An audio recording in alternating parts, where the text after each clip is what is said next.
We're live now. All right. Okay. All right. All right. We're about to get to the business at hand. Welcome to Third Eye Visions, where we motivate the blind, stimulate your mind, and welcome all kind.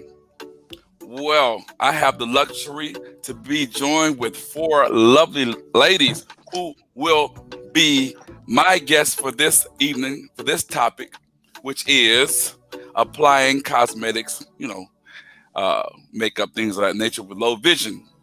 People, I want to thank you all for subscribing to my channel. Continue to do so. Make sure you hit that notification bell so that you can get updates on important stuff like this. Make sure you comment. Make sure you like. Even if you and look, if you don't like it and you say, well, Anthony, you need to do this, hit the dislike button because I have no problem getting criticized.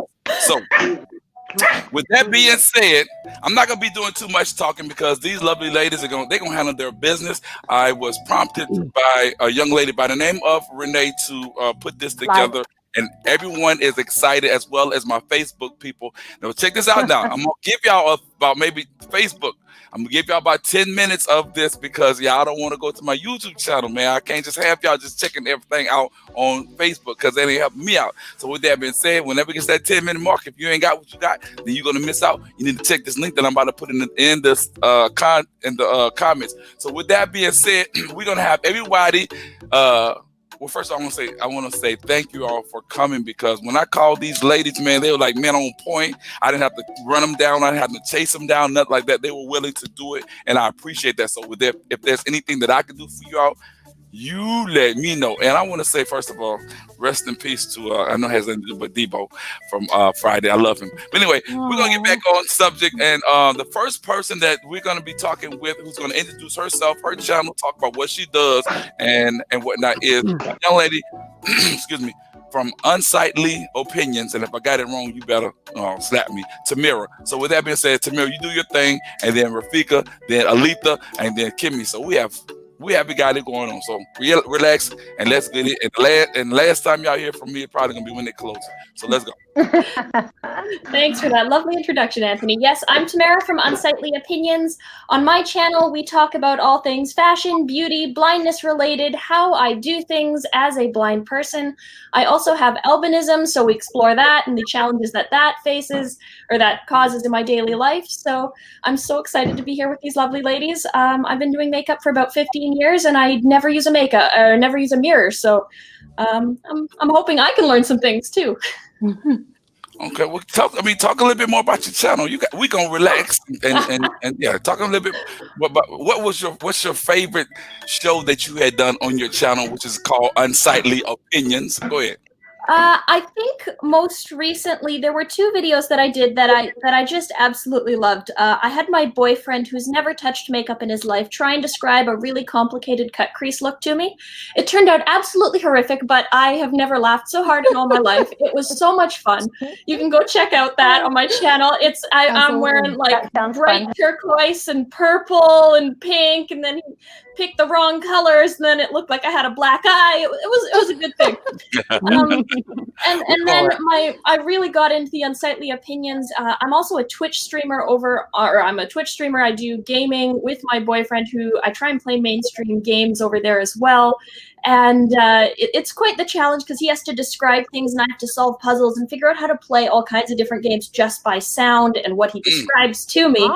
So we do that. Wow. And then they recently removed the blind playthrough tag because they were concerned that it was offensive to blind people. And I was going, but you know what? I'm one of those people that really likes that tag. I use that tag all the time because I'm blind playthroughing all the time.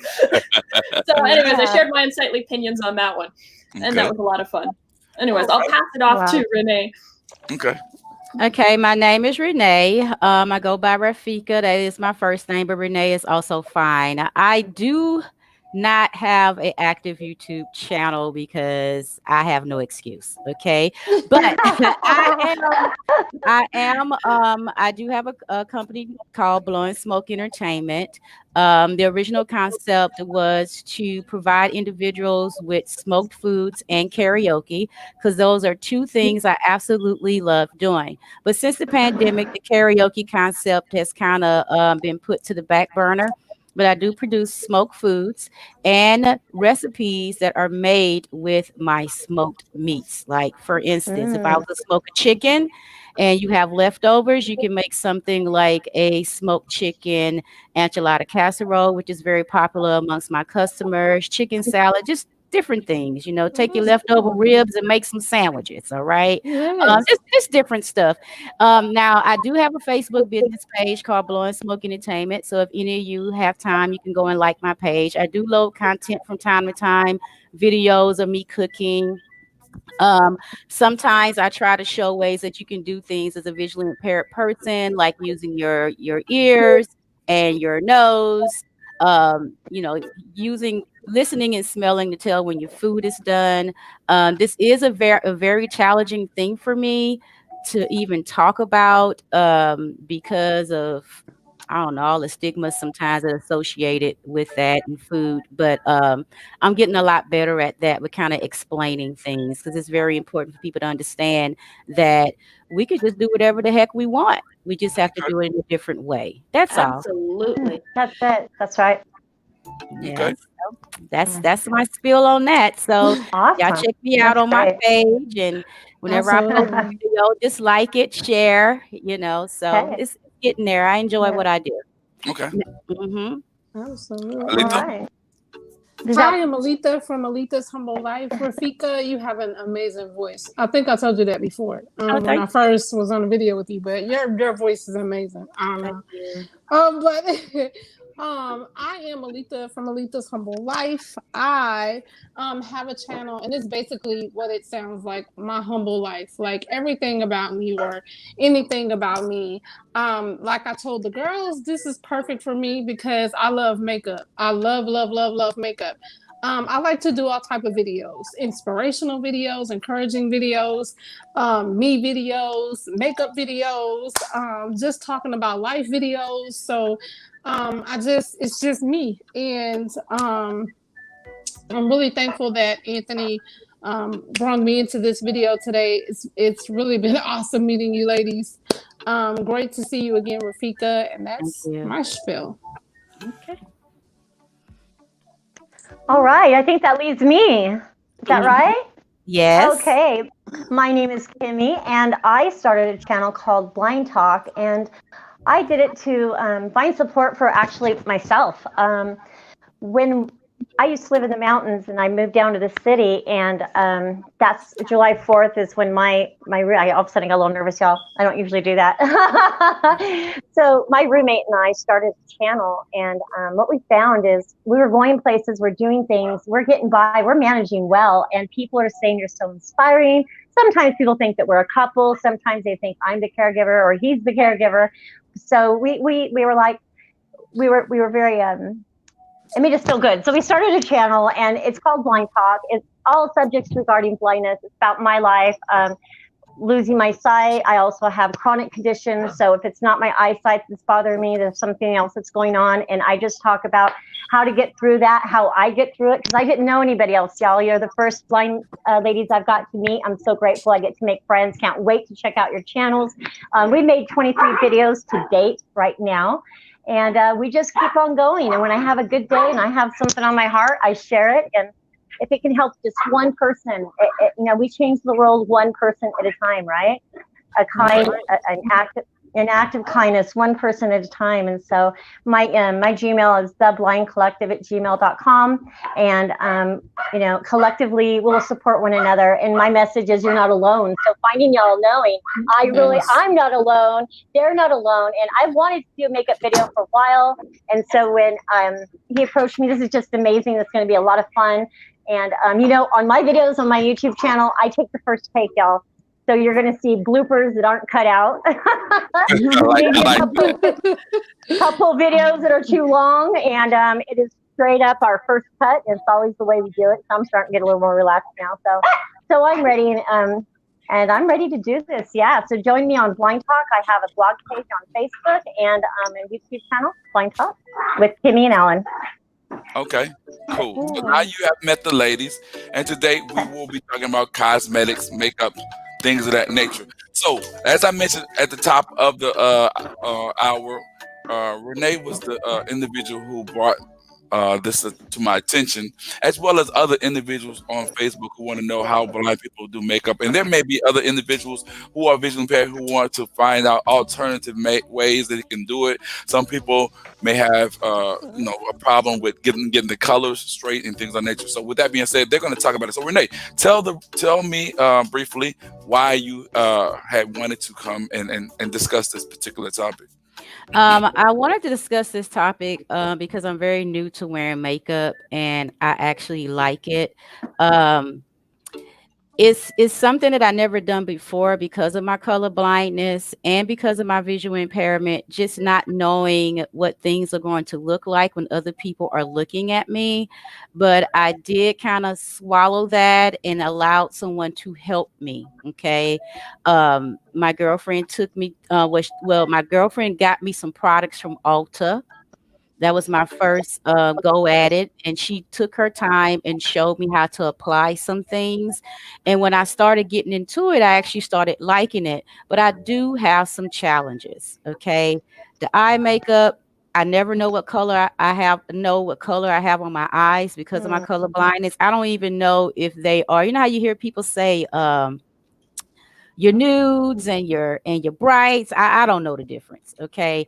And I still go for it and I still leave the house, but I just don't know how I appear to other people. I have learned some tricks throughout the process on how to check my makeup, which may be different from other folks. But when you're visually impaired, or even when you're totally blind, you have to rely on different ways to do things. And I just want to see how other people do it, because Okay. I do see blind and visually impaired women wearing makeup, and to me, it looks nice. Okay. So it's possible. Anything is possible, and we're definitely going to show you that it's possible. Tamira, tell the audience a little bit about, and we're going to do some demonstrations, so y'all better stay tuned. Tell the audience just one major technique that you use when you apply your makeup and what have you. Over blending is the blind girl's best, or anyone who wants to wear makeup, that is. Yes. Over blending, because you'd much rather have less makeup on your face than have harsh lines or something that's not fully blended on your eyes. So that would be my number one tip, is when you think you're done blending, keep blending and blend some more. Okay. All right, Kimmy, you have a technique that you use that you can provide one technique right quick that can help out individuals who are visually impaired or totally blind when applying makeup. Did you say Kimmy? Yeah. Yes. I think getting your face ready, having moisturizer on, and some of the things that I use for under my eyes, because I have dark circles that are under my eyes here and here. I have a lot of eye strain. I pull on my eyes often, when they're not feeling well. And so I have the dark circles, and I have different things that I use for those dark circles. And if I haven't moisturized right, some of these aren't going to go on right. And so I use Cipicare, and I'm going to show that a little bit later. And I'm very liberal with it, and I give it some time to dry. And that green, it's actually at the light tinted green, and it will work over your dark circles. So I let that set, and like she said, you cannot blend enough. And everything that I do is by feel. I feel my makeup, I feel my eyeshadow. So having that primer there and having that ready is just really important. It's like you're gonna write a letter, you're not gonna get an old piece of paper out of a backpack, right? So you get a fresh piece of paper. So I wash my hands really well. I don't want germs in my eyes, and we don't want to contaminate my makeup. So important. That's a great technique. Alita, what problems? You are slowly losing your sight. Everybody knows it because you talked about it. What problems have you had in terms of trying to apply your makeup as a newly, visually impaired individual? I've learned that I can't wear lashes anymore. Yes. I've tried. The negative. Absolutely not. So, I've learned that I can't get those unless I go and get those put on, because I don't know how to put them on. And like Kimmy was saying, I want to piggyback on her. I put my eyeshadow on with my fingers. I don't do it with a brush. I do that with my fingers. That is the best way for me to put my eyeshadow on, and then I know how evenly I've gotten it. I haven't completely lost my sight. Everything is blurry, but I have to get extremely close to my mirror in order for me to see how that is evenly distributed. Yeah, so I use my ring fingers to place on my eyeshadows on my eyes. So that's how I do it. And again, like I said, I'm so upset that I can't put my eyelashes on my own. But you know, Well, I'll have to go get those put on. Let me tell you what, don't be upset because there may be ways that it can be done. So anything is possible, you know what I'm saying? So with that being said, Tamara, tell the audience another technique that you use, because we're going to build up. Could I touch on the eyelashes thing first? Sure can. Yeah. So I know that I don't personally wear fake eyelashes because mine are too long as it is, and I know that's a terrible problem to have. Y'all are jealous, but Sure am. but my friends who are also blind often use the magnetic eyelashes that work with the eyeliner. The magnetic eyeliner, and that way when you apply your eyeliner, it sticks in exactly the right spot every time, so long as you can get your eyeliner on straight. Okay, before you go, before she leaves that, tell us more about that, because people might not know about the magnetic eyelash. Tell us about it. It's a relatively new product that has a liquid eyeliner that has magnetic particles in it. So I assume it's some kind of hematite.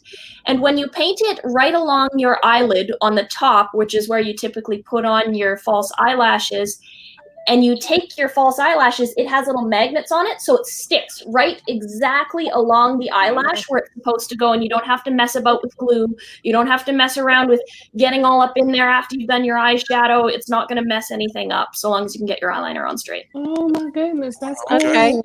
Okay, I want to chime in real quick. I did purchase some magnetic eyeliner from Amazon.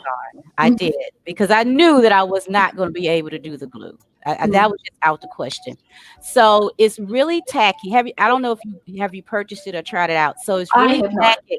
It does feel like as if it's glue. Now, I did not apply it to my eyes. I kind of did a little bit of a line on my arms. That's just because I saw that's how they were doing it on the YouTube channels to demonstrate how it works. And it did stick. But then I still was kind of scared to try it, because even when I put on mascara, it just because I wear glasses. So it kind of interrupts the sight that I do have. I'm just going to keep it real. It's too much going on in that area. But I did purchase some, and it looks fairly easy. And it still comes with the little clips, like the little tweezers that you use to apply it. But yeah, I have it, and it does work. It does stick just like that. Okay. Have you tried any of those? Any of those, Kimmy? You know what? I don't need to. I have really long eyelashes, and what I have learned about is technique for long eyelashes. So when I'm putting on mascara, you kind of have to touch all the tops first. They're so blonde, you can't see them. So I just apply my mascara from here up, and I'm lucky. I have long lashes too, and if I apply correctly, they're really long, almost looks like spiders on my eyes. So. Okay. Now I have a question for the three of you, you Kimmy, you Tamara, and Alita, and hold tight, Rafika, because I've got for you. Now, when you apply makeup and things of nature, after a certain point of time, do you get good with it, or does it come, or you have to actually, every time you apply makeup, do you have to actually, take your time or whatever? You know what I'm saying? Like when you do something for so many times, it becomes, a way whether you actually do it without thinking. Tamara, I'm going to let you answer that question. Yeah, no, I've been doing makeup for about 15 years without a mirror now. So for me, it's very second nature. And depending on what I want to do on any given day, I can do my makeup in 5 minutes, or I can take 45 minutes and try and get really creative and try something new and experiment. So, I mean, for me, it's really second nature. And I usually, if I can, I'll get somebody to double check, whether I call somebody on Be My Eyes, or I just say, hey, did I get mascara under my eye, or did I accidentally touch my nose, or did I get any mascara kind of rub off above kind of near my eyebrow, because my eyelashes are so long, sometimes they touch up above near my eyebrow, and then I won't know that they've done that. So I usually just get somebody to double check, but I know that it's not embarrassing if I go out without somebody checking. It's pretty good. And that was a great point, because I was going to ask that question. Do you get anybody to look at it? So I'm glad you answered that. Go ahead, Alita. I think Kimmy, you last. I'm sorry. What was the question? I got caught up in what she was saying. After doing it so many times, does it become second nature? Yes and no. So because I'm dealing with what I'm dealing with now, it's taking me a little longer to get used to trying to get it the correct way. Before, when I was fully sighted with no issues, I could do it with like it was nothing. So I am trying to get to do this second nature again, but it's not. It's taking me a little longer now. It takes me about 40 minutes to do it. Okay. Yeah. And really, what response have you gotten? I ain't gonna lie, even with my sight messed up, people say that my makeup looks pretty good. So, Okay. All right. And what about you, Kimmy? Go ahead. I definitely have I put my makeup on about 5 or 10 minutes. And you know what? Right now it's because when I'm outside, I'm wearing sunglasses. You can see the tops of my eyes, and you can see my eyebrows. Excuse me. So that's really important to me to, depending on where I'm going to go that day, what I'm going to do, and I spend about 5 minutes. I'm going to be doing that today. It's going to be pretty quick. When it's an evening look, I'm going to spend 40 minutes. I'm going to spend an hour and a lot more time with my mirror, getting up close. And I love the nighttime because if we mess up or get a little extra dark, it's going to be okay. I have very, very fair. I have fair skin, so and I have a decent complexion, and I'm able to put my makeup on pretty quick. Been doing it all my life. Doing it when we're driving in the car. Anywhere I've ever been. I'm a makeup gal. I can put. I think we'll see today. I think I can put it on pretty quick, and I usually. And I can't wait. Do it without seeing. Okay. And Rafika, you have another situation that's going on as far as applying makeup, the colors and matching your skin tone. You want to talk about that? Because hopefully they can give you some suggestions. So the colorblind thing, I'm telling you guys, this is definitely a concern. I feel you. So, like I said, my girlfriend took me the initial time to pick out my foundation. Okay. And I want to say this is one thing about when I think about wearing makeup. I hear people say, oh, makeup is supposed to enhance your natural beauty. I get that. But if I'm going to be applying makeup, I need for people to know I have makeup on. Okay. That's just me. I need you to know that I put some highlight somewhere, or you could just kind of tell. And I have been like studying. I didn't learn what baking is and all that. I didn't know what that meant a month ago. So I do apply. I do send pictures to my family members or to a friend of mine so they can see. Sometimes I use my cell phone to take a picture and make it really, really big so I can make sure I don't have any cracks like by my nose and under my eyes. And just like what was said earlier, I be blending to the point to where I think I may have wiped some of it off. But it's challenge with matching. So what I did, I write down or I type it in my notes in my computer of what my friend picked out for me. And I just go on that, and I'm probably going to stick with the same brand. So I won't fool around, because one brand, let's just say hypothetically, one brand mahogany is not going to be the same shade in another brand mahogany. No. So I try to stay with the same brand so I won't get confused. And I might go a shade under, because I'm just learning about oxidation and all that stuff. Like we have stuff on, it gets darker, and so I might go a shade lighter. So it's now, and I want to say this real quick too. I posted a picture on Facebook the other day, and they actually loved my makeup. And somebody said, "Ooh, those lips." And when I tell y'all I want to do that again, because I don't know what two colors I used to make those lips look like that.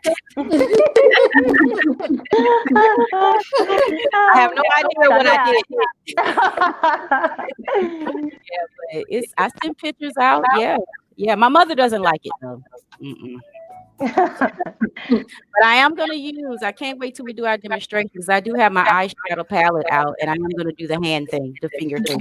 Yeah. Okay. We'll be doing that in a couple of minutes. Y'all can hear me? Yep. Okay. Do y'all have any suggestions for her? Tamira, you go first, and Kimmy, in terms of trying to find the right color to go with your skin and things like that as a visually impaired person. Tamira, you go first. Oh, as a both a blind person who is also colorblind, so I feel your struggle there. I'm sorry, I'm getting a very strange delay that I'm hearing everything about half a second behind. Okay, I got it. I'm just gonna take care of that. Okay. So every time I go into a makeup store, I always buy the same thing. So I can't tell the colors. I can't tell if it's oxidized. I can't tell if it's too orange or too yellow or too pink or too whatever. And being albino, they don't really make makeup in my shade. So I have to be very, very careful about what I use. And when I find the product, that's my holy grail, and that's the only thing I use ever, ever, ever. So, once you find something that works for you, stick with it. And my recommendation is, if you want to go and try something new, pop into an Ulta, pop into a Sephora, have them color match you. Ask the ladies there. They're trained in how to do that.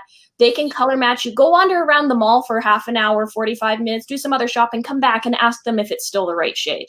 And then if they say yes, then you know you got the right thing. It hasn't oxidized. It hasn't turned orange or yellow or green or I don't know, any other colors it's not supposed to. Okay, great point. Okay, Kimmy? Yeah, she really covered it right there. Absolutely. And you're either going to have a girlfriend or a parent, or you're going to go to Sephora, you're going to have someone who is sighted. We need someone sighted. Wherever you find that sighted person at, and however you find it, we do need a little bit of help. I do stick with the same colors. And what I've been wanting to do is to try like green or yellow or purple, or I've never done anything like that. And I was thinking about cutting my hair short and making my eyes pop with color. And so I know you said you have alopecia, you had to cut your hair very short. And so you're really focusing on your makeup. I think that's fantastic. Yeah. And also, I can't use a curling iron anymore. That's going to be a completely different video. But I have 100 different, well, not 100, but I have quite a few different ways of doing your hair without a blow dryer iron too. So it's all a process. So I just want to commend you for that, and enjoy it. Enjoy yourself and embrace your beauty. I like what you just said. Embrace your beauty. Alita, you want to say something right quick? I mean, they covered everything. I mean, they really, really did. I mean, to me, you're beautiful. So I mean, you're stunningly beautiful. So I mean, the makeup is really, you're doing the makeup justice because you're pretty. So I mean, you're just enhancing it, basically. So yeah, you're doing they good. covered everything. Yeah.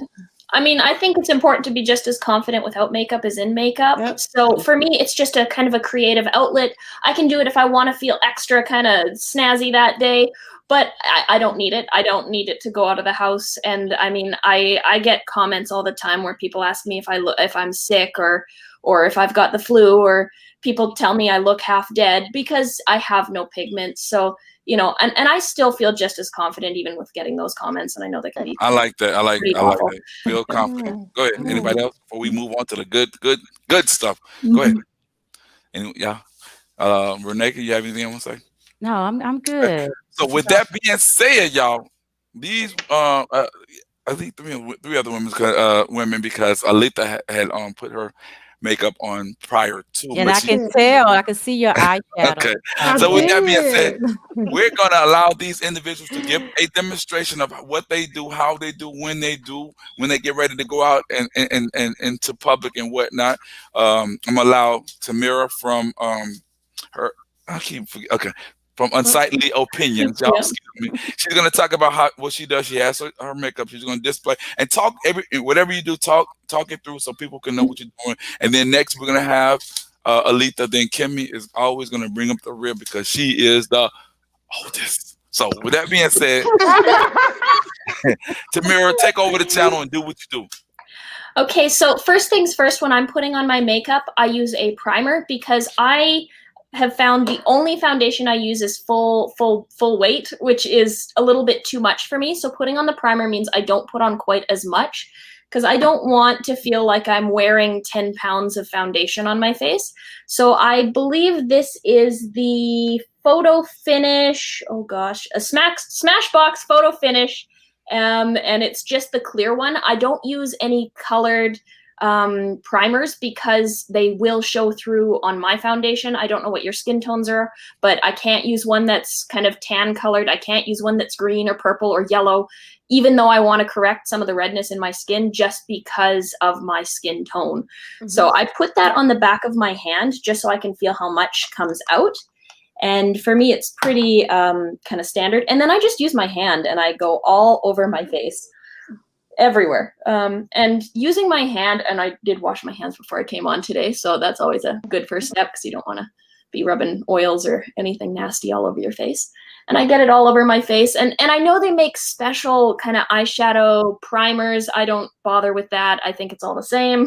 Mm-hmm. So I think they're just trying to make you spend money on stuff you don't need. So I put it on my eyeshadows, I put it on my nose, and then I kind of focus on the areas that might have deep pores. So for me, that's kind of around my nose, like my T-zone, my nose, and kind of around my mouth. And then I just kind of put it on and blend it in until I have nothing left. And then once I've done that, I move into my foundation after I've blended it in with both my hands. Same thing, I put the foundation on the back of my hand. I do one pump, because that's usually about the amount you're going to want unless you're doing something real fancy. And then I, again, just try and get a good, decent coverage with my fingers, because with my fingers, I can tell where it's going and I can feel where it's wet and where it feels like I have foundation on.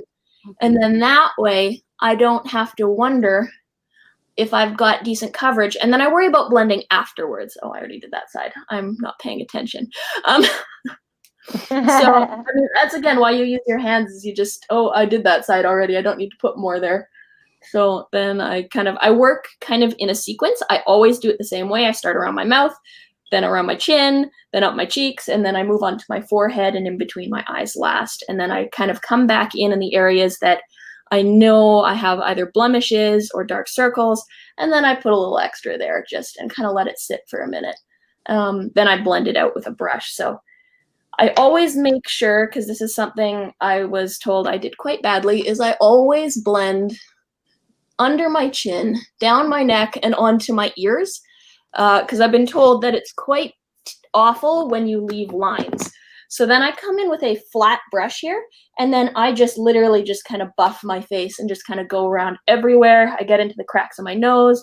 I do kind of on my eyes. I get in between my nose. And it doesn't matter if I get it on my eyebrows. I can wipe that off later.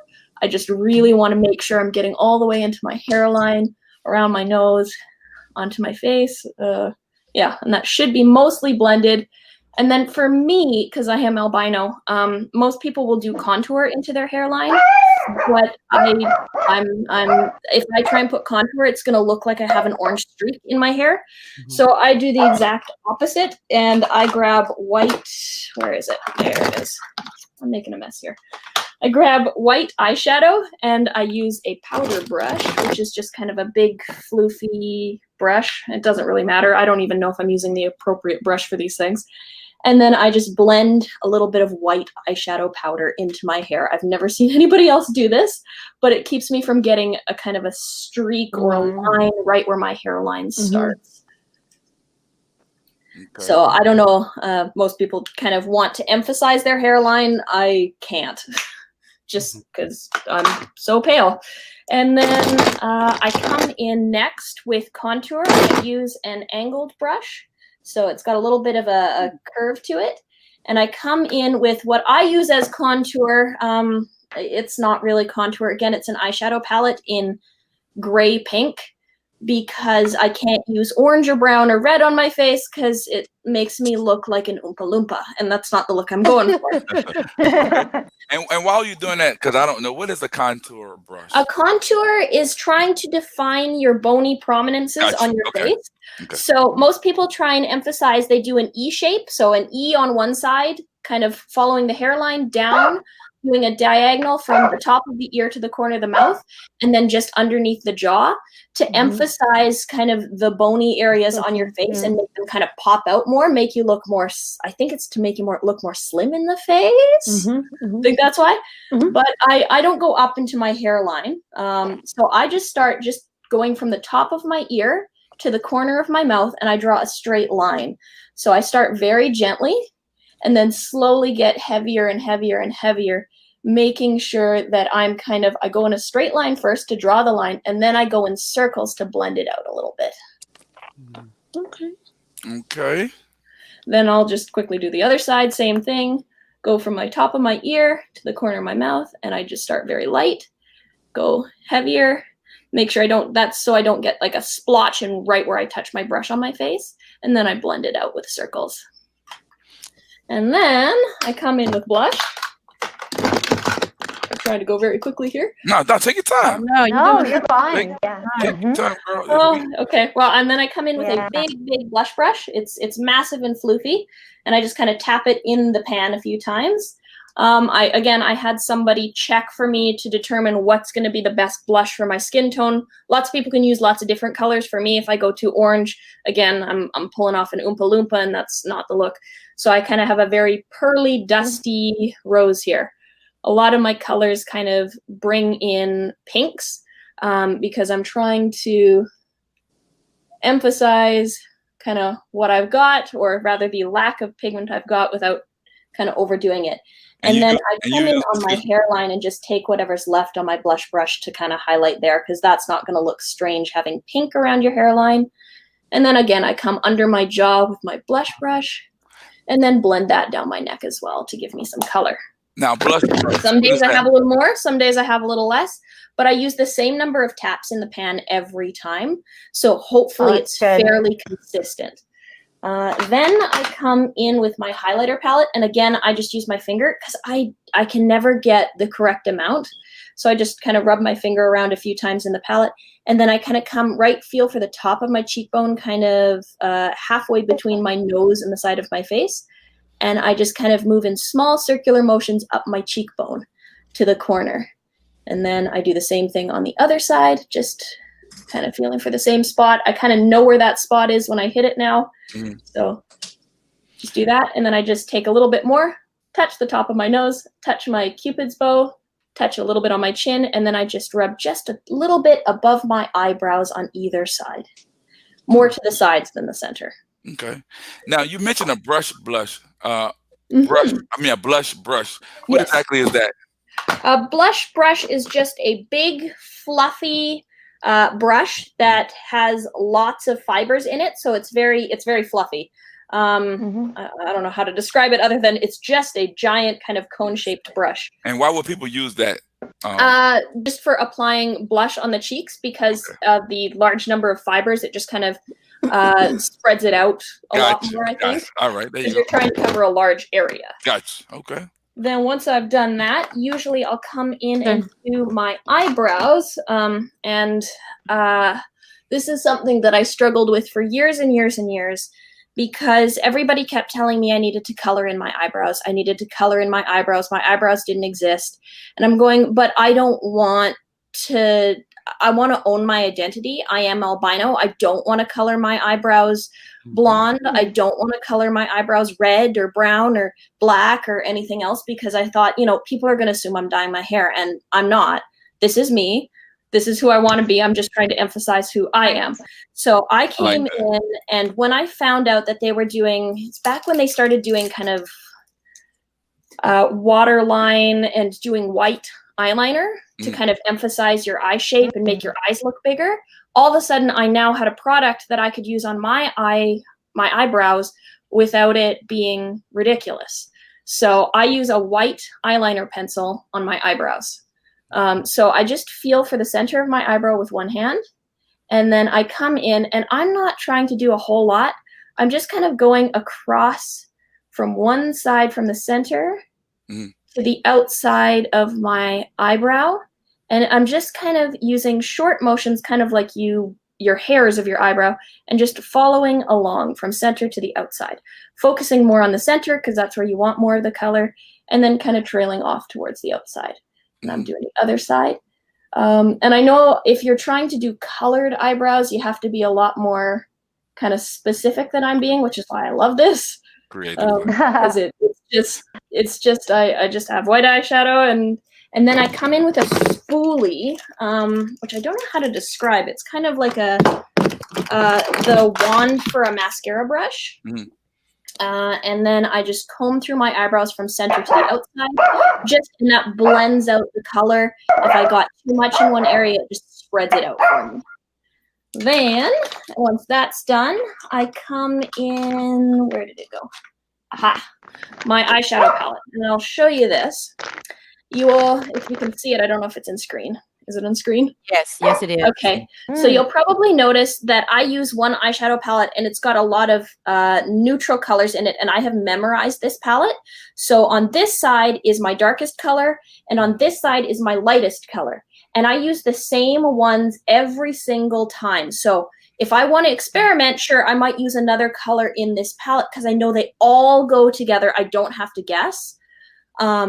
But I know that it goes from lightest to darkest. So if I kind of follow my same pattern every time, then I know I'm not going to get something that clashes or looks really strange together or doesn't work. That's real talk. That's a good idea. So sorry. No, I want to ask you before I forget the question. Is there a certain type of makeup that people who have albinism uses, or? I mean, it's just regular makeup. For me, my foundation is I'm using Kat Von D in the shade Whiteout. Yeah, that's the shade name. And send the check. Okay. Yeah, and then the clue's in the name. So it's literally the lightest foundation that is on the market right now, and I keep looking for lighter foundations because this one in particular, I'm not a fan. It's really thick. It's really heavy. It's meant for kind of more stage makeup or people who really want to cake and powder and want their makeup to be really, really bold and kind of assertive. And that's not my usual for every day. That's not what I want to bring across. So yeah, if you try and put this on without primer, it's not going to work. You're going to look like you have 10 pounds of foundation on your face. Okay. It doesn't blend very nicely. Yeah, so then this is the Naked 3 eyeshadow palette. I've hit pan several times. I've had several of these. I think they've discontinued it, so I'm going to actually have to learn a new eyeshadow palette for the first time in 10 years, which is going to be scary. But I start with the very lightest shade, and don't ask me what the shade names are. I have no idea, but I can tell you what color they are. So the very lightest shade is kind of a very, very, very light, dusty, dusty pink. So that's essentially my skin color. And when I do my eyeshadow, you want a base to kind of build your color on. So I come into that palette, I feel like, because I can't see it, I feel for the palette with one finger, and then I come in with my brush and I rub it back and forth in the palette. And then I tap it off just to make sure I'm not going to get a bunch of fallout underneath my eye, because you don't want that dark eyeshadow powder under your eye. It happens anyways. And then I take that kind of base color, which is always your lightest color, and I go all the way across my lid, all the way up to my eyebrow, anywhere that the color's going, I brush that on. And I'll usually go in twice. I'm almost out of this shade, so I go in a couple of times. Normally once is enough. And is that a particular brush that you use, or you don't use? This is I've heard it called a couple of things. This is just a small, fluffy blush or eyeshadow brush. I've heard it called a squirrel before because it looks like a squirrel tail. Okay. And then I just come all the way across my lids with that, and I use one brush for my entire eye all the time. So I'm not changing brushes. I hate looking for new things. I just find that annoying. So I go all the way across my lid, top to bottom, swipe it, make sure I've got a good coat. And that way, if I have a crease, because I've got hooded eyelids, if I've got a crease from my foundation that's accumulated, this is going to blend that out as well, so I don't end up with any harsh lines. Then I come to the next shade down, which is a kind of very pearly pink color. And I go just across my lid. So I'm not going up to my eyebrows. I'm just coming across the bottom part of my lid from the center to the outside. And then I go all the way across there and then brush that in. And I'm always anchoring with one finger in the pan, so I never have to guess which one I'm going into. I just go next to my finger, and and then it's always there. I don't have to guess. And I count down with this hand too, so it's always blocking, and then I have to count up from the other side because I don't have really long hands. Yeah, and then I just come in and I do all the colors. That's the second color. My next color is going to be a slightly darker pink, which is the third color in this pan. It's also sparkly. I'm into sparkles, just putting that out there. And then I only do the outside half. And this time I'm going to be doing larger circles on the outside half of my eye. So I start right on the lid, close to my eyelash. I go out to the side, and then I do circles, blending it up towards my eyebrow, but I don't go quite all the way there. And then usually I will blend that, kind of going back and forth using kind of a mix between circular and kind of back and forth, kind of windshield wiper motions. And then I put that color on. I usually build that up twice. Because I know that this isn't super pigmented, it doesn't have a lot of color to it, I know that there's almost no chance that I'm going to put on too much. So then I come over. I always do one color on one side, one color on the other side. I don't do one eye, then do the other eye. I just find that's confusing, because if I do experiment with new colors, I'm probably going to forget what those colors were, and I won't be able to see to tell. So what I do on one side, I always do on the other side right after. Great point. Okay, and just do one more. Tap off. And when you wear your makeup, you do this every time? Every time. This is kind of my filming makeup routine. Okay, I know your boyfriend gets mad, like, baby, come on, you know, because y'all know women. Yeah, I know women in general love to get beautified, so it's not nothing to knock against because your visual impaired. Just the fact that, I mean, that takes a long time. Even if you're sighted, I mean, I'm ready to go. I'm ready to go. Good job. And I mean, it's taking me longer because I'm explaining. I would have been done already if I wasn't explaining what I was doing. So it really only takes me 5 minutes if I want to get super glam, like really eyeshadow, eyeliner, the whole 9 yards. So usually I'm waiting for him. For being honest. Okay. So then I'm using a darker shade now. This is a very dark pink, and it's the fourth from the bottom in this palette. And then I come over and I just very gently touch into the corner outside of my eye, and I just do small circular motions here.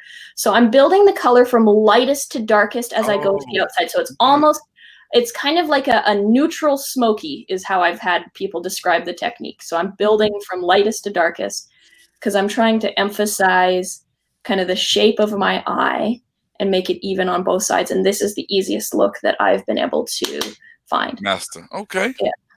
And then, and I'm using lots of colors. So yeah, I know. I feel good about it. And while she's doing that, do y'all have any questions for her?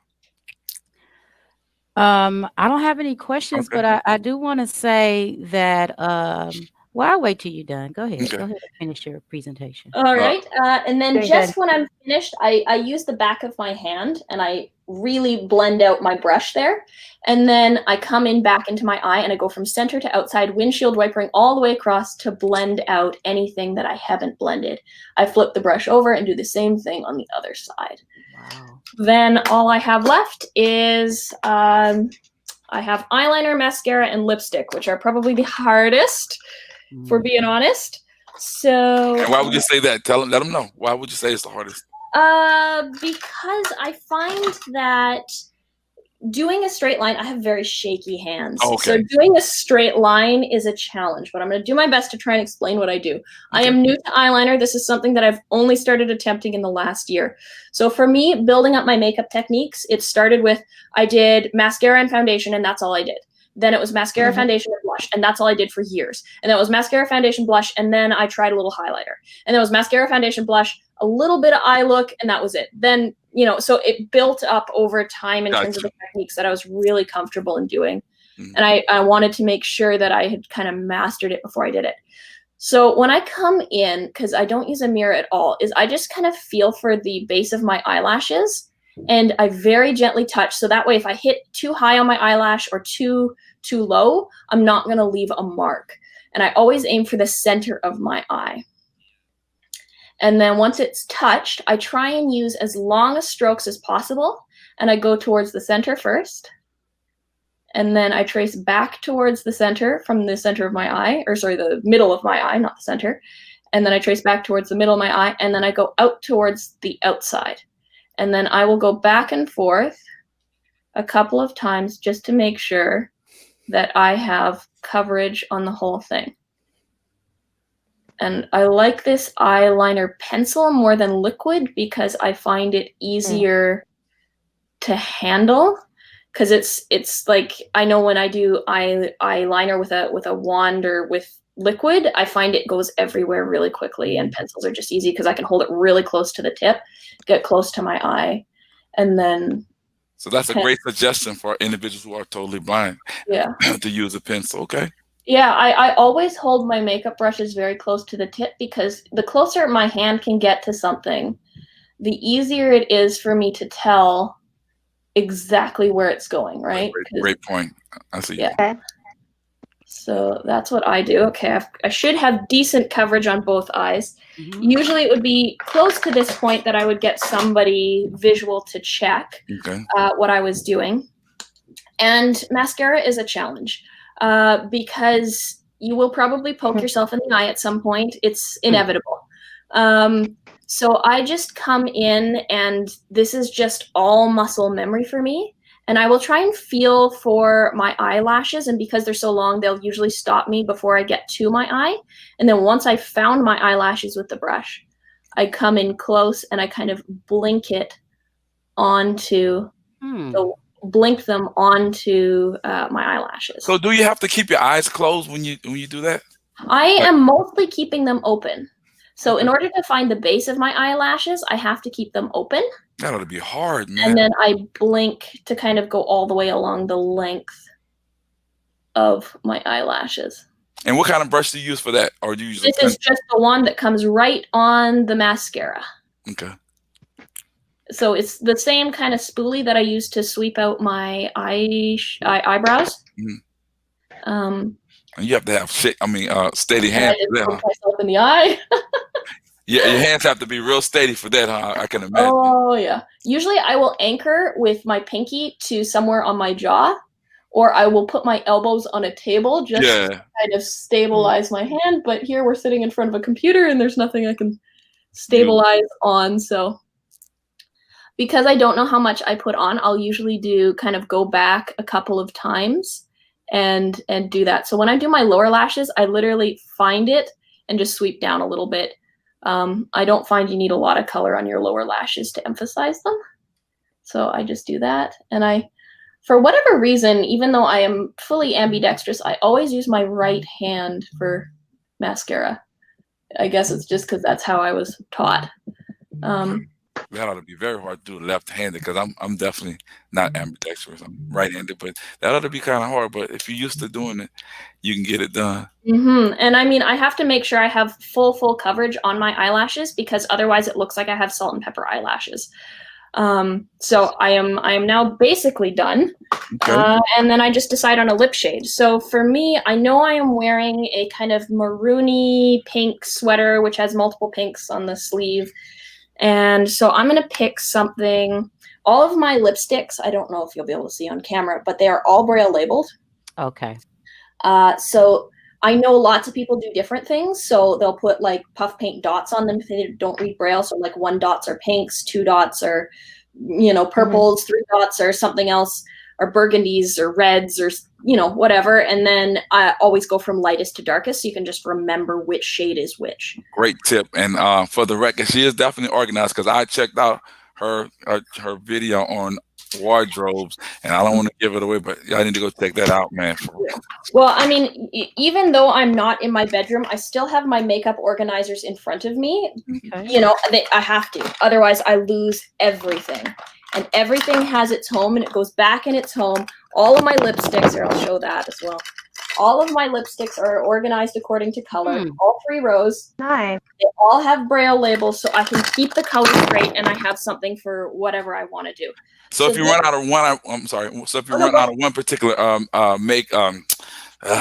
makeup or lipstick, you go back, you use that same kind and braille it again, or you know what I'm saying? Like, I started with only MAC lipsticks. That's what, I was recommended. Those are kind of the first people that my mom passed away, so she didn't get to teach me how to do makeup. So it was my aunts and friends that were showing me, and they said, no, MAC is the one. You want to start with MAC. because I would not go into Sephora because I had an issue with some discrimination early on because of my albinism. I went into Sephora looking for a foundation, and they said, "We don't have anything for you here. You should just go to the dollar store and get some white face paint." And I was like, excuse me? So I didn't walk into a Sephora for another 10 years. I think it was just one really bad employee, but it really put a sour taste in my mouth. So it was MAC or, you know, and I have a lot of kind of drugstore makeup brands here. I have some Rimmel London. I have some Maybelline. I got some Avon. I've got, you know, a Jeffree Star. I've got Melted. I got lots of different brands. Yeah. Okay. Sephora has been much better in recent years. Okay. Now, how hard is it putting on lipstick? You said you were talking. Lipstick is a bit of a technique, and you have to kind of get familiar with your own lip shape. I am always terrified that I'm going to overdraw and kind of look like I've got clown lips on. So I'm always very careful. So when I start, I've picked a pink shade here. For those who can, I don't know. It's a matte. I got visual impairment. I mean, I have sighted audience as well. So go ahead. Okay, so it's a pink shade here. I'm hoping similar in tone to my sweater. Again, if I was really trying to match, I'd have somebody check for me. I'd call somebody. But I start with finding the center of my bottom lip, and I just go from center out to the side, and I kind of scoop in to my mouth so I don't overdraw the corners. And then I'll show you how I don't get lipstick on my teeth in a second. And then I come over to the other side, kind of scooping in. So that's the bottom. Okay. And I will blend it out with my top lip, just kind of puckering my lips together and kind of pushing my top lips out, or my bottom lip in and my top lip out, and it will kind of evenly spread the lipstick out for me. I'm trying to do it as you say. I'm not describing it very well. I'm not sure how to describe it. I kind of no, great. You're doing a great job. And then to do the kind of Cupid's bow or the points, I come in and I will just try and find the center of my lip on the top lip. Then I will kind of turn my lipstick on an angle so it's not. Most of my lipsticks are flat because I've used them too much. I will turn it on an angle so I know I'm creating a straight line. So I kind of turn it on a 45, come up to the side, and then trace down the side, turn it on the other 45, come up and out the side. And I felt like I didn't quite get as high on that side. And this should be kind of easy as far as applying lipstick, because you can whenever you move the stick across your lips, you can feel where you actually are exactly going. Yeah, it's all touch based for me. Like I don't know how I did today. I think I did okay. Well, don't leave the comments. Like I haven't gone to the comments or anything like that because this is interesting and what have you. So and I'm done. Okay, great job. Yay! If you want to set it with powder, you can. I don't think I need to, or you can use setting spray. I just spray. Okay. All right. While y'all coming up with questions, I'm gonna skip the order and I'm gonna let Kimmy go because her dog may get a little anxious and want to have her. Oh, you've seen that, huh? So yeah. But before I do that, Renee, you had any questions? Great job. No questions, but you have really showed me some tips on how to organize things. The dot system seemed like it'd be helpful for me for as the colors, and you look wonderful from what I see. Thank you so much. I could tell that you put on some makeup. Look at you. Yeah, that's what I go for. Well, Alita has a system, and we're going to talk about her system and her ideas that she had brought up, because her and Tamara was talking about on camera. She has some dreams and ideas that may help out blind people as well. But before we do that, Kimmy, you have the floor now, and do your thing. Great job. All right, thank you very much. And that was amazing. And some of the techniques you were talking about actually is confirmation for the way I do my makeup. And I remember somewhere in my mid-40s and before my vision really started to go, my face is changing. It's dropping. I'm getting older, and so I really looked up some tutorials on how to put on makeup for people who are getting older. And I am 51, so there's some things I do a little bit differently because I'm a little bit older. And like I said before we started, is having moisturizer. And let me just start with this because this is my thing right here. I can't see y'all, ladies. I'm going to have to check you out later. because I can't really see you. I'm sorry, I apologize. Good. My lens doesn't get that big. So I use this pretty liberally. It comes out looking kind of green. I'm just going to do one side, if that's all right. I was going to do that one because I thought it had better lighting, but I'm going to go for it. So, and then I like to let that set for a second because it really kind of, I really don't like those dark circles that are under my eyes right there. And I already know my skin, and I know that I have, you know, I have some blemishes that are on the sides here. Some little freckles. I don't like them showing. I want my face to look nice and soft. And so while that's going in, I kind of try to start covering those up there. We got the headphones, you know, slightly in the way, so I'm just going to have to deal with that. And great foundation. I have one that practically matches my own skin color. When I'm in the sun a little bit more and I'm walking, going to the store and it's nice out, I start to feel a little bit of color on my face. And so I do have a different color for like when that happens. And I love the one that I have. It goes on so soft. It's so smooth, like she's talking about. We need to be able to feel it. And I think that's where I really like that quality makeup because I need to be able to feel what I'm doing. It started snowing the other day. So I don't know why I don't even have to be outside, but when it snows, I get chapped lips. And so before we started today, I got some coconut oil and some sugar. I did a little bit of a you know, rub on my lips because I like, you know, we'll talk about this when I get to that. But Okay. I just love this stuff. It's so soft. And that's your moisturizer, right? That you No, put that's that is tinted foundation. Okay. Because I have really light color skin, and going to my neck a little bit. And usually when I'm putting on stuff over here, I will put my hand here so that make sure it doesn't get into my hairline, so it doesn't touch my hair. So I hope that's looking all right. And the next thing that I'm going to do is, we're going to talk about our cover-ups. I used to use the same makeup tactics that I'm sorry, I don't remember your name. The first lady that did her makeup. Yeah, I use the same nudes, and the color that's very in, it's called Zen, and you can get it online.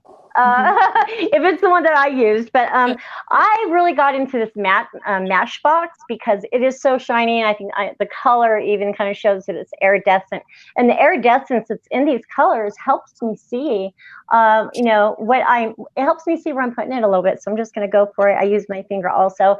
You can tell the one that I use the most is right there on the front, and I can feel and I can tell, and so your technique is more so of a touching technique. Oh yeah, I'm using I'll use my finger. I like it a little bit darker on the sides, and talk to them. Tell them what you're doing. So, okay, so I'm using my first finger. Sometimes I use my third because I have numbness in my pinky and my thumb occasionally. But today I am using my first finger, and I'm using the darker of the pink color. It's almost like a brown for me.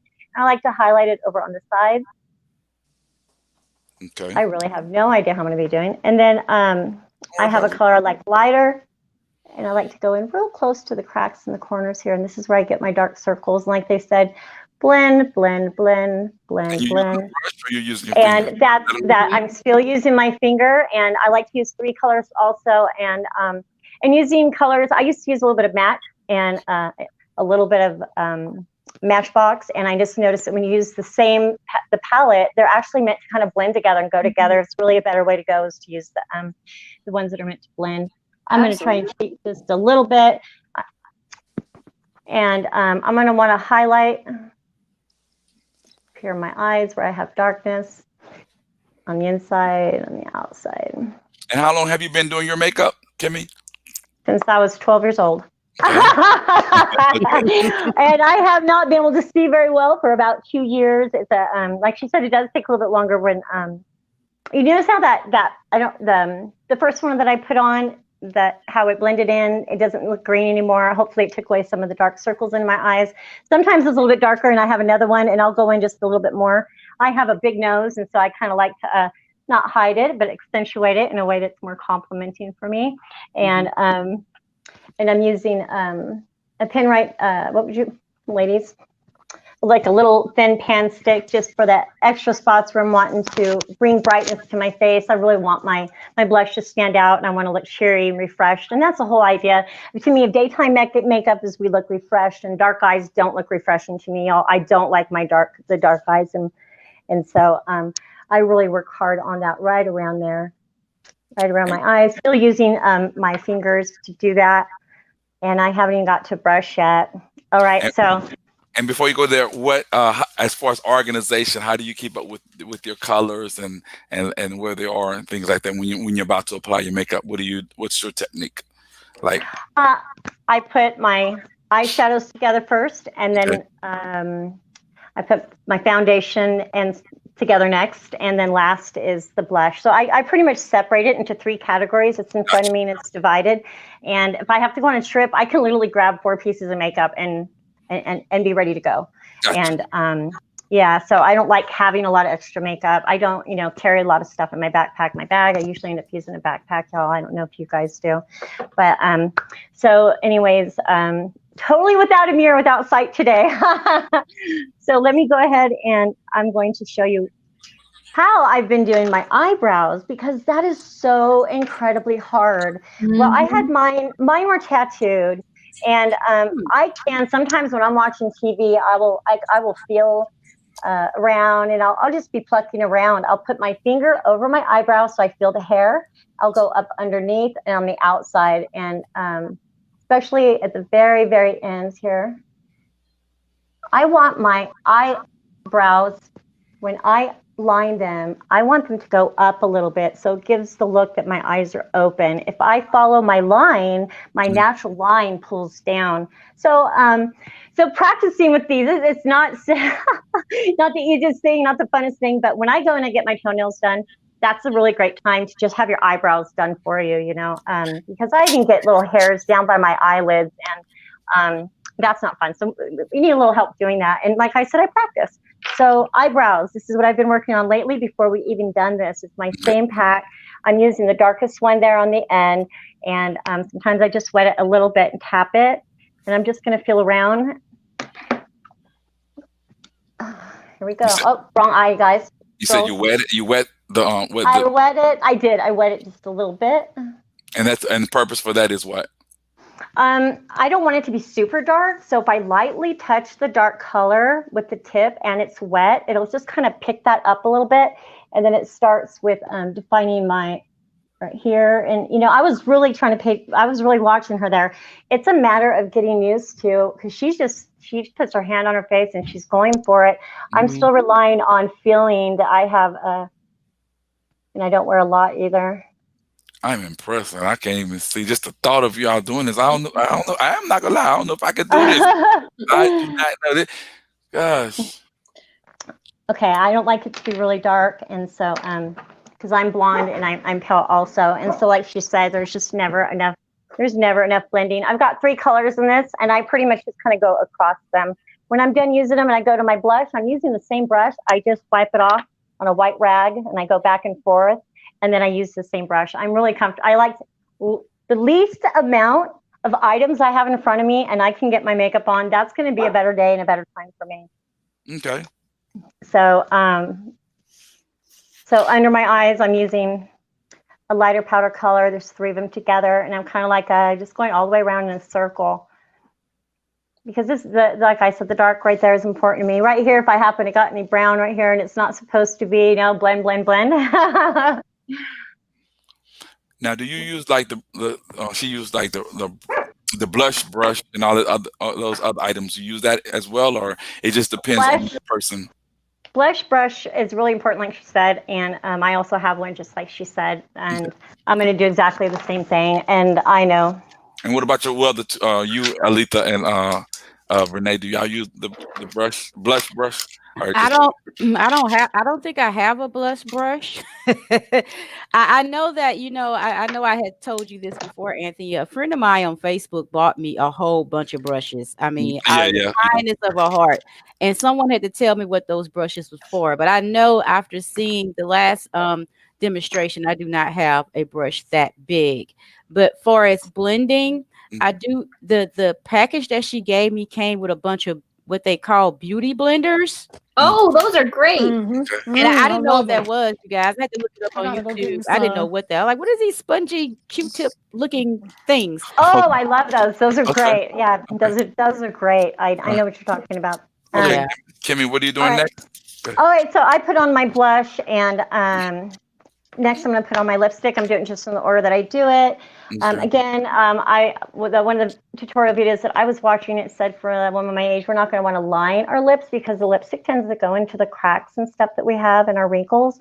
And so I just like a fresher, lighter look, and I've always pretty much gone with a light pink. And I do like doing 3 colors. I think it's hilarious. She's talking about the different colors. You know, you don't know which one you're using. I have a red one for Christmas and going out at night, and then I have this one, and that's pretty much it.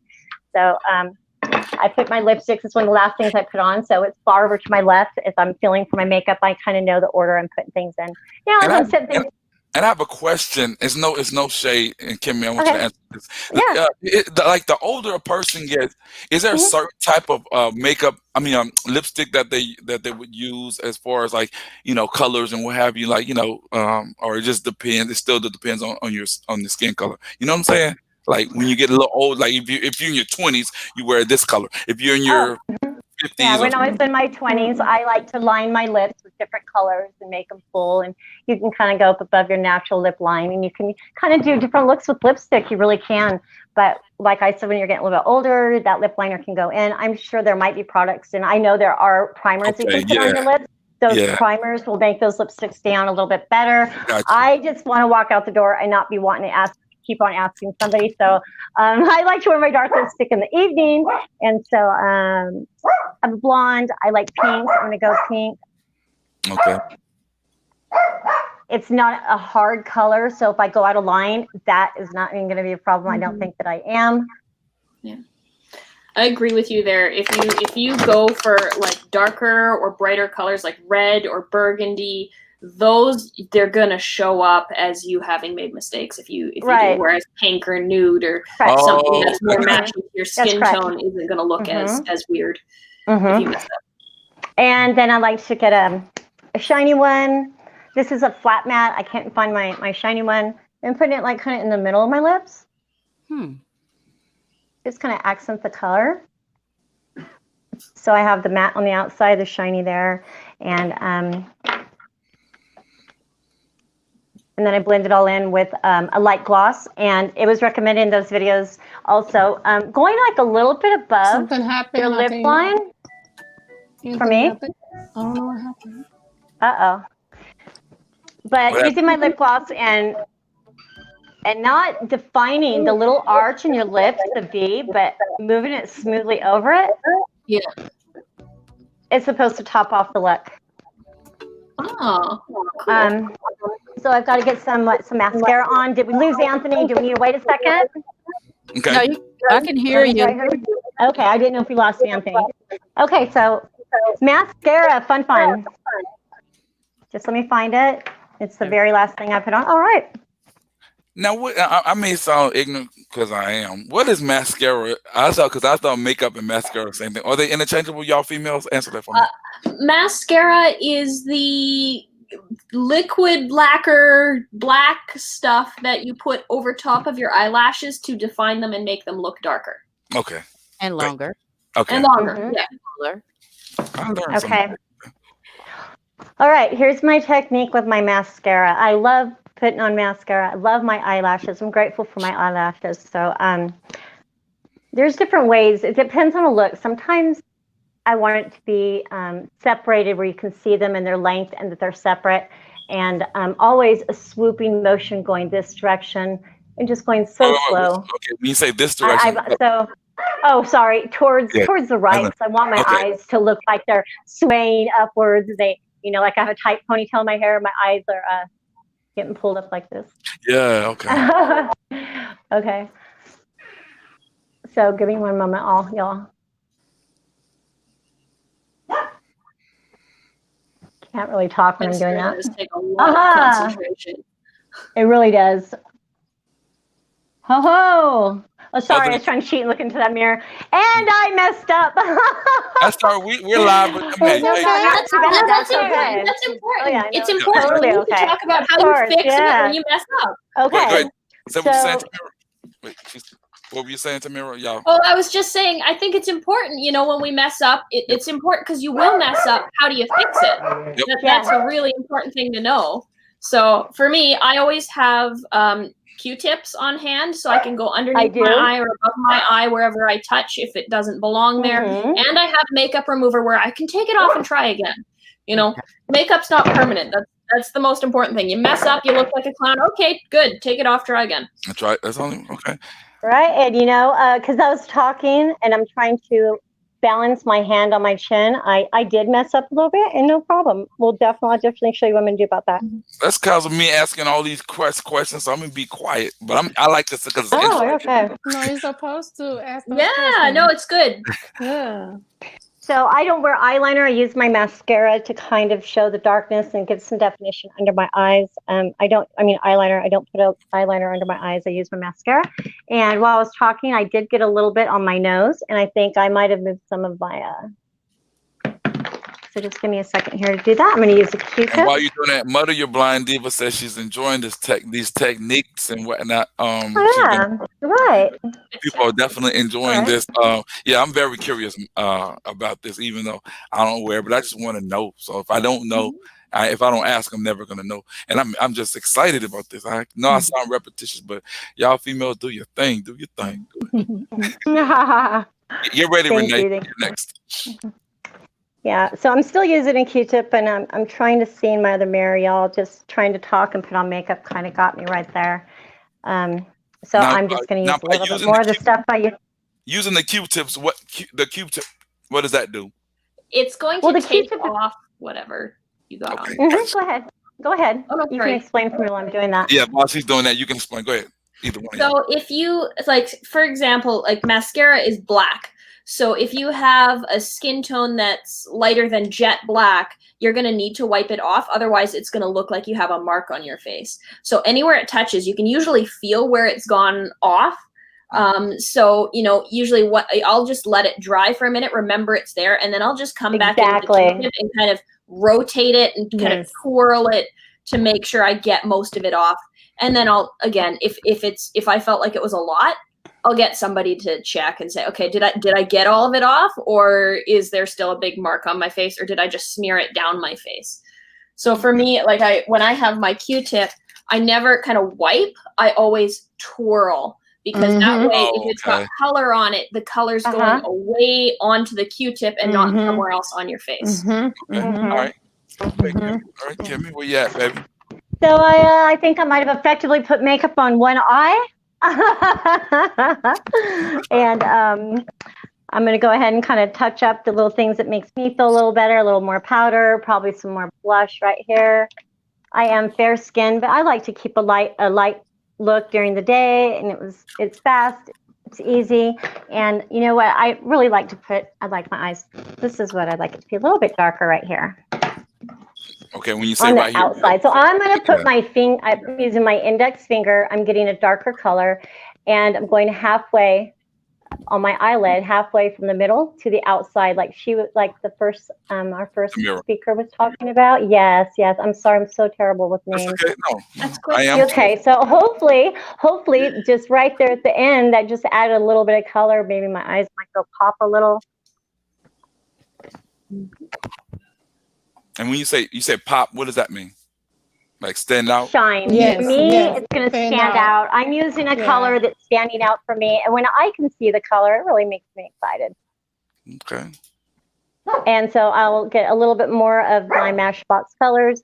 They're shiny. I can see them. It actually helps me apply it a little bit better.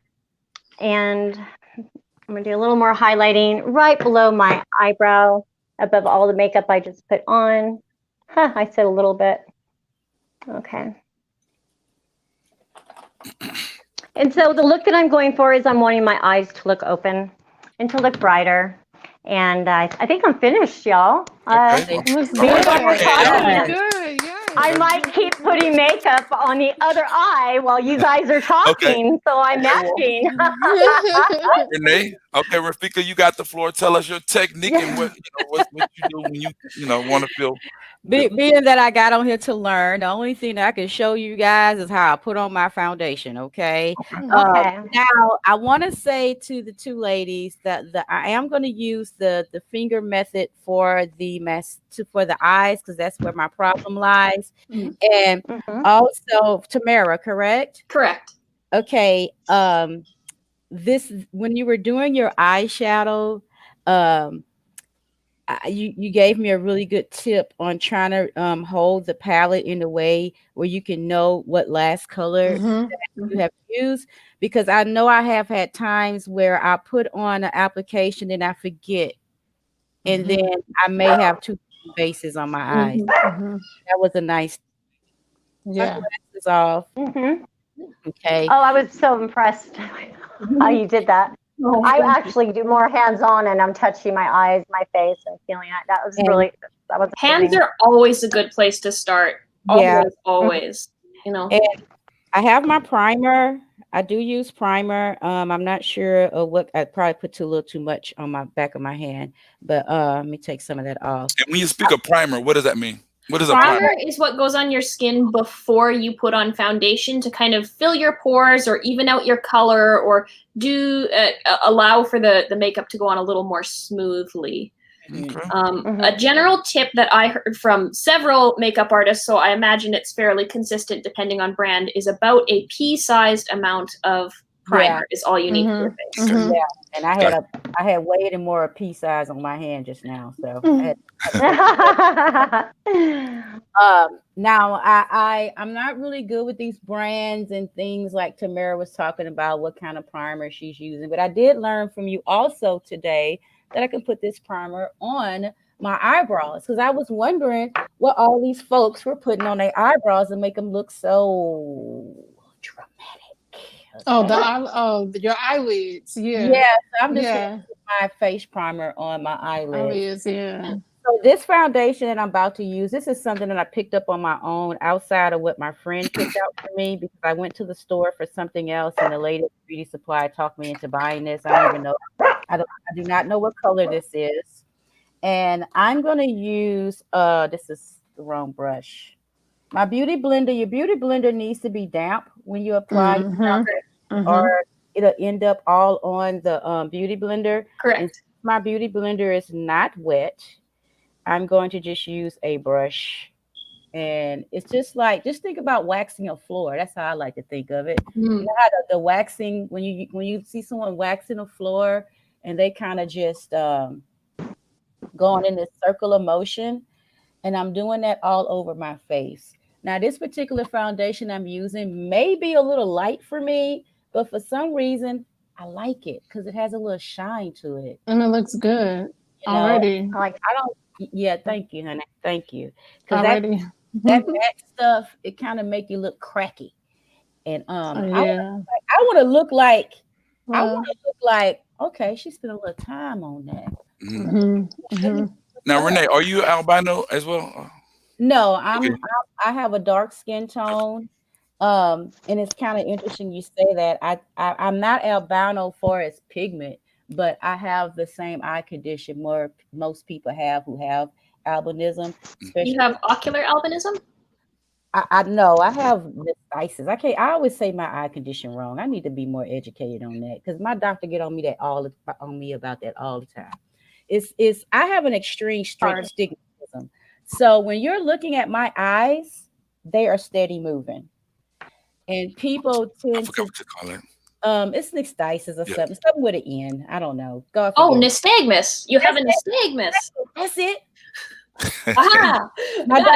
My doctor gets on me about that all the time. I should know that. So my vision does change from time to time. I know eventually it's going to get worse. It's already starting, actually. I go pick up a new pair of glasses today. Okay, but before we delve off into that, that'll I'm still blending my foundation, because like they say, blend. Okay. You're blending your best friend. Yeah, and I'm not using a mirror. I'm literally just looking at myself in this video, and I can't really see all that great for us the color, so I'm just kind of doing the best I can. So after I put on my foundation, you guys, I don't have my highlighter stick. I actually have a highlighter stick, and just give me a minute to go get it because I really want to use that. Hold on for 1 second. Sorry. Okay. And while she's doing that, Alita, how often do you wear your makeup, or does it depend on when you females feel like it, or what's the situation on that? I wear my makeup. Basically when I'm going somewhere. If I'm not going nowhere, I don't put makeup on at all. I don't wear makeup, period. Well, for Unless you, I'm going out. I what apologize. do you all let me ask you the last question. Do y'all, your ladies, like, yeah, I know y'all say when you all are going somewhere, but do you like put on, like, maybe, let's say, lipstick, or just something just to feel makeupy or womany, or if that's a word, or feeling beautify, want to beautify yourself, or just something simple? Do y'all do that, or y'all, when y'all go without any makeup when y'all say y'all don't wear makeup? You know what I'm saying? Do y'all do like a little eyeshadow or something when you just hanging around the That's house? a good question. Yeah. That's a great question. And you know what? I do not, I still have only makeup on half my face, but I do not wear makeup when I'm at home. In fact, I kind of like staying in my jammies, really casual clothes. And I'm actually making it a goal for myself to every day, not necessarily put on my makeup, but feel like that if a friend came in and said, hey, do you want to go to the store with me? I don't have to say, give me 30 minutes to get ready. Right. I So like that's like that. a personal. Yeah. That's Yeah. a personal goal of mine because I've absolutely missed out on some outings or some shopping trips because I wasn't ready, and Okay. it's a bummer. So that's a goal for myself, and that's just part of self-care and building that confidence in I'm taking care of myself and I'm doing the very best that I can, and that is a lot. Wait, And that's all that Rafika, we ask for anybody. wait. Okay. You going? You can't go. You gotta wait. Okay, Okay. go, Now go ahead. Rafika. Go ahead, Renee. I was going to explain. I was letting her get to answer questions. Yes, since I've gotten to this makeup, I do at least put some lipstick on if I'm not going to wear a full face. Right now, I'm putting on concealer, and this is just the stuff that I'm doing. I literally have seen on YouTube videos, or my friends have showed me. So I'm just doing what I'm copying from what Tell them I've how you doing it. Explain Yeah. to my Yes, audience. yes. concealer. I'm not sure on the shades of these things, so I apologize. I am just putting some concealer under my eye where I have this darkness, and I'm also putting concealer on my laugh lines.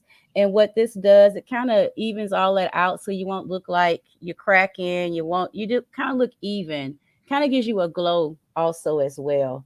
And I'm going to use the same brush that I used to blend my foundation. Okay, that's the brush I was using.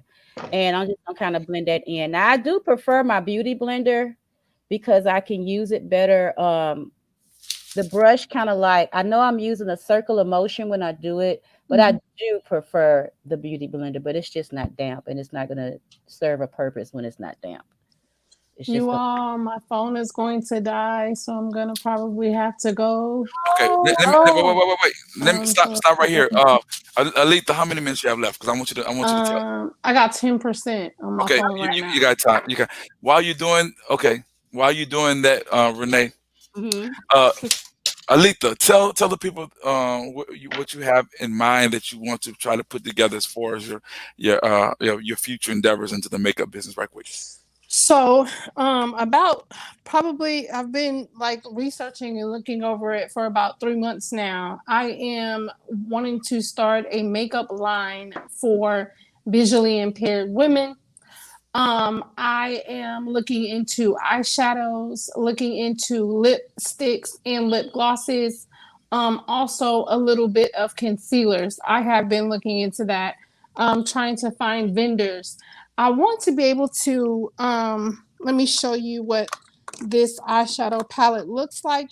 And then as I do it, your sighted people and the people that may be able to see will kind of have an idea of how I want to structure my. Hopefully, you guys can see a little bit. This is the eyeshadows that we basically use now. Above, like she said, I would love to have a light. So when you open, the light comes on. You Oh see wow. yourself within, it glows. The colors here, underneath them, there would be Braille written. So if you touch, you would see color by color by color by color. It will tell you, even on the front parts of the top, it would also have Braille in the top of it as well. Okay. I'm sorry. Go ahead. And the reason why I want to stop you right there. That's a Mhm. great ass idea. I don't want nobody to. Yeah. Yeah. So yeah. So that's what she's. Don't That's, give that away. that's Yes, what she's that's working with, lovely. and That is believe me, awesome. definitely. Yeah.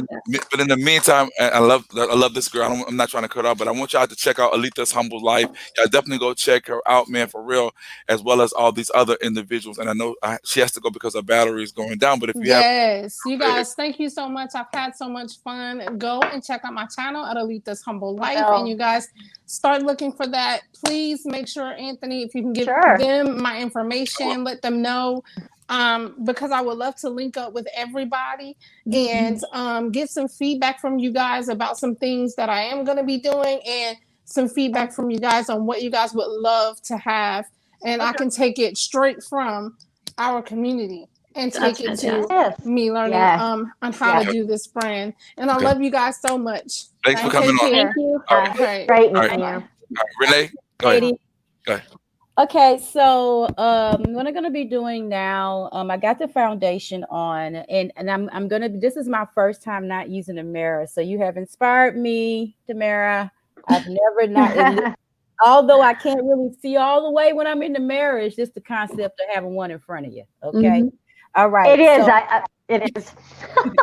And so I have put on the concealer, which is under my eyes. I put a little bit on the bridge of my nose, and a little bit under on my chin and in my laugh line. So I just kind of blend that in with the same brush that I use for the foundation. Now I would prefer my beauty blender, but again, it's just not ready to use right now. So after I do the concealer, which is my favorite part, and my friend showed me this, bless her heart, this is where the monster has been born. I have a highlighter. I like that. Oh, highlighter. So on the top of my forehead, I guess you'll call this what do you call it, Tamara? What's the correct name for this part of your face? I don't know what your hairline, maybe? Your hairline? Highlighter. Tell her what you're touching. Highlight. You're highlighting. Are you doing like the E shape, or are you doing it along your hairline or on your cheekbones? And right on my cheekbone.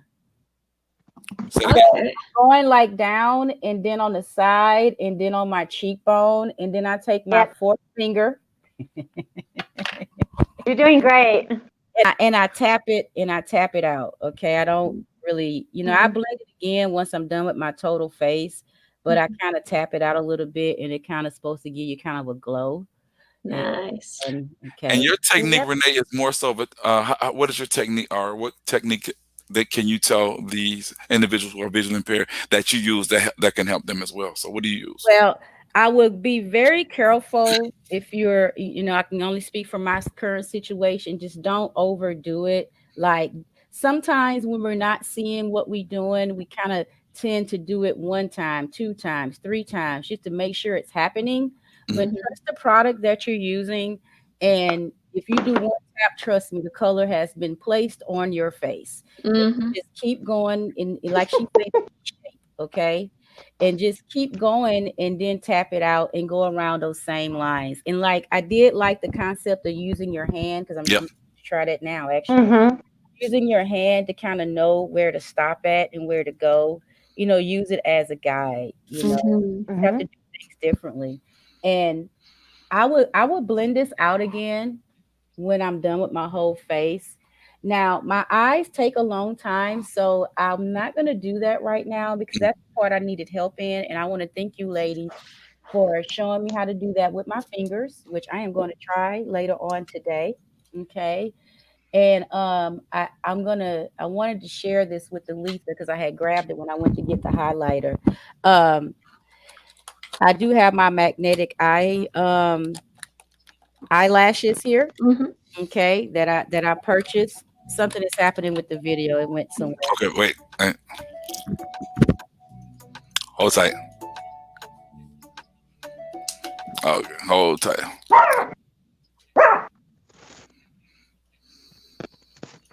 Okay. Okay. Gotcha. So I did get the magnetic eyelashes from out of the cabinet, which I doubt that I ever used that. I even when I put on too much mascara, it makes my eyes water real bad. Anybody ever had that experience? Oh, constantly. Yeah, it makes my eyes water real bad, and it's very uncomfortable when I'm out because I have to remove my glasses. I have to wipe my eyes. I don't know if it's running down my face, and it hurts. Really, It's a whole deal. it hurts. It don't even feel comfortable. It's not, but y'all have given me some great advice on I'm that. glad. And what I'm gonna try real quick since I'm on here, I'm gonna take my finger like Kimmy did, and I'm just gonna put anything on. I don't really know what these colors are, but I'm just gonna try it just to see since I put the primer on and just kind of see how that'll work. And I know this is a very light color. And look at that. Look at that. Look at that. I'm glad that you were able to.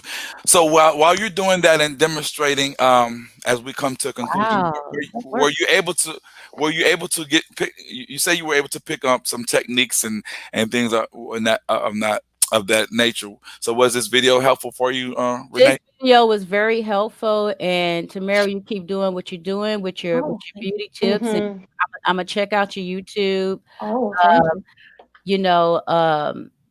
you. Are you totally blind? I have light perception, and depending on the light, I get some shadows and movement. So functionally, I'm pretty blind, like real blind. But when I first started doing makeup, I tried, like, I had some vision. I'd stick my face literally on the mirror to try and see if I could see. It just was never good enough for me to do that. And I mean, I have albinism and other eye conditions on top of that. So like, I am on the very, very kind of bad end of, vision. Okay. And go ahead, sweetie. One more thing I did learn from you, Tamara. I do have that slanted brush. And now I know what brush. It's for her. It is indeed. And Kimmy, give me the name of your channel as I put them in the comments. Blind Talk with Kimmy and Alan. L-I-N Talk with K-I-M-M-Y. K-I-M-M-I-E. I-E. Kimmy I-E. Okay. And I have a question. Alan, I'm sorry. Oh no, go ahead. Kimmy and Alan, you said? Blind Talk with Kimmy and Alan. Blind Talk with Kimmy and Alan will pull up my channel, and Alan does some videos with me in cane training and such. So those, and also I'm gonna get the links from you all once I finish. But yeah, go ahead, Tamara. I actually had a question, because this is something that I have struggled with for 15 years, and I'm hoping maybe y'all have some suggestions, is when I do my eyeliner, I can get it out to the corners, but I can't get wings consistent ever. And I know a lot of people are not struggle with it, but any tips? Any tips on Kimmy? I was just watching a tutorial this morning, and when she was talking about her wings, she had a dark pencil, which I think I have a darker pencil here. I wonder if I can try it. So she followed her eye line, and instead of going all the way to end where our eye ends, she stopped a little bit short and she did her wing right there. Now, when she did her eyeliner on the bottom, when she came out, she just said, don't follow your natural line. You want that one to come out and face like towards your ear. So essentially, if you're looking sideways, your top eyeliner is going upwards, and you can see the bottom is going down. There should almost be a little bit of space in between, which just creates the look of your eyes being open. And so that's what I was kind of going for. It's like a little bit, it's more definition. And so that's what I was checking out this morning. My issue is I'd never quite connect them, or I'd overdraw them and I'd kind of get an X on the side of my face. Yeah, they kind of didn't connect, and it was going for that natural look like we were talking about. You can't overblend. So maybe I'll send you a link of that later, and you can see what I'm talking about. It was a really good technique. And something I'm learning on my channel too is I forget that some people that are watching can't see and don't see very well, and I need to be better at my descriptions and what I'm doing and explaining that. It does. I feel like I'm invisible. Everybody sees, I feel invisible sometimes. It's interesting you say that, because I don't know if it's kind of like the opposite for me. I do explain things when I'm doing it because I feel You're doing like good. everybody sees like me. Hmm. For some reason, I think everybody sees like me. So it's like when even though I'm in places, like I have to look close to read things. Sometimes I have to use a Ruby. I don't know. Do y'all know what that is? The Ruby I machine. I'm not familiar with the Ruby. The Ruby is a small version of you know what a closed circuit television is. Oh yes, yeah. Yeah. So this is like a handheld version. So like for some reason, I think everybody is like this. So when someone is telling me, "Oh, do you see that over there?" I'm like, can you see that? You know, Oh, I think we all had those experiences. Wait, Definitely. you can see that? That's like on the other side of the football field. What do you mean you can see over there? I know. Look, I am so glad I was able to bring you all together. So with that being said, I'm gonna allow everyone to plug their shows again and just briefly 2 minutes talk about just give your own conclusion about your experiences with makeup and things of that nature. And I'll let the youngest go first, then Rafika, then you sum it up, Kimmy. Go ahead, Tamara. Well, I had just an absolute blast today. It's the first time I've really ever had an opportunity to chat with other ladies or anyone who is visually impaired who does makeup. So it was wonderful for me, and I'm looking forward to that tutorial. I think my takeaway would be keep trying. It's not going to be perfect the first time, and that's okay. Just it's okay to ask for help. It's okay to ask for clarification. It's okay to ask for techniques 15 times if that's what you need to do. It is. To feel, and it's okay to feel confident with or without makeup. You know, you're beautiful the way you are, and makeup is just one of those fun things that you can play with if you want to. If it makes you feel more confident, if it makes you feel more creative, if it makes it feel like you're expressing yourself. You know, if you want to come hang out with me on Unsightly Opinions, we have a great time. I try to talk to everybody who comes and comments on my channel. So it sometimes a lot of comments, but I try and get back to everybody. We have a good time. We talk about everything from issues, you know, everyday issues being blind. We talk about issues in terms of how do I do X, Y, or Z. I talk about accessible hobbies and how to approach hobbies in different ways if you're blind or low vision. We talk about music. We talk about it's everything. It's really everything. There's fashion. There's fun. It's great. All right. Come hang out. Renee. For me, I want to first of all thank you guys. I really appreciate you coming on, talking about your techniques. You have no idea how helpful this has been for me.